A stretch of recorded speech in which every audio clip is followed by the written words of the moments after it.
ఈ పాలు కూడా వేసేస్తున్నానండి. బకెట్ నింపుగా నీళ్ళైతే వేస్తాను. ఇలా నాకు 2 బకెట్లు పాదులకైతే సరిపోతాయండి. వేసేద్దాం. అలానే అవి కూడా వేద్దాం. ఇవి కూడా మనం కొన్ని వేద్దామండి. అన్ని రకాలు కలిపేమనుకోండి మనకి అన్ని పోషకాలు మొక్కలకు వస్తాయి. చూసారా ఇలా. ఇదే కాదండి, ఇదిగోనండి అన్నం నీళ్ళు కూడా ఇలా తీసాను కదండి. మనీ నింపుగా నీళ్ళు వేసేస్తానండి. ఇలా అన్నం కరిగిపోయే వరకు వేసుకోవచ్చు. ఈ ఫ్రిడ్జ్లో ఇంకా కూరగాయలు అయితే పెట్టాలండి.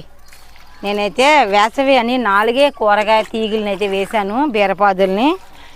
ఇప్పుడు ఇంకా వర్షాలు స్టార్ట్ అయ్యాయి కదండి, ఇప్పుడు వేద్దాము. ఇలా 4 మొగ్గులు అయితే వేశాను. ఇందులోంచి వచ్చే నీళ్లు మనకి ఒక డబ్బాలో పడతాయండి. అందుకే ఎక్కువ వేసినా పర్వాలేదు, ఒక్క చుక్క కూడా వేస్ట్ అయితే అవ్వదు.